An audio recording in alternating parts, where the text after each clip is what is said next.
Hello everyone! Samahan niyo po ako, magluluto tayo ng sinigang na salmon belly. Simple recipe, at the same time, madali lang po itong lutuin. Anyway, umpisahan na po natin ang pagluluto. Meron na pa ako ditong pinakulo ang tubig, nagpakulo na pa ako ng tubig. And then ilagay po natin ng sibuyas at kamatis.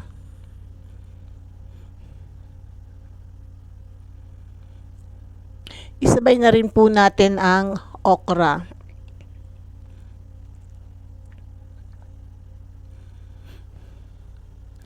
And then ilagay na po natin yung salmon belly.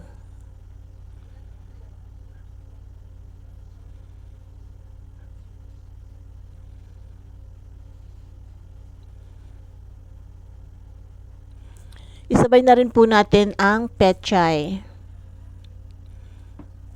Yun lang po munang tangkay ng pechay.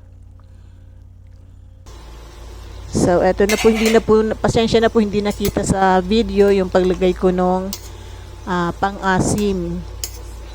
At saka yung paglagay ko ng dahon kasi naka-off pala ang camera ko, hindi ko napansin. Pasensya na po.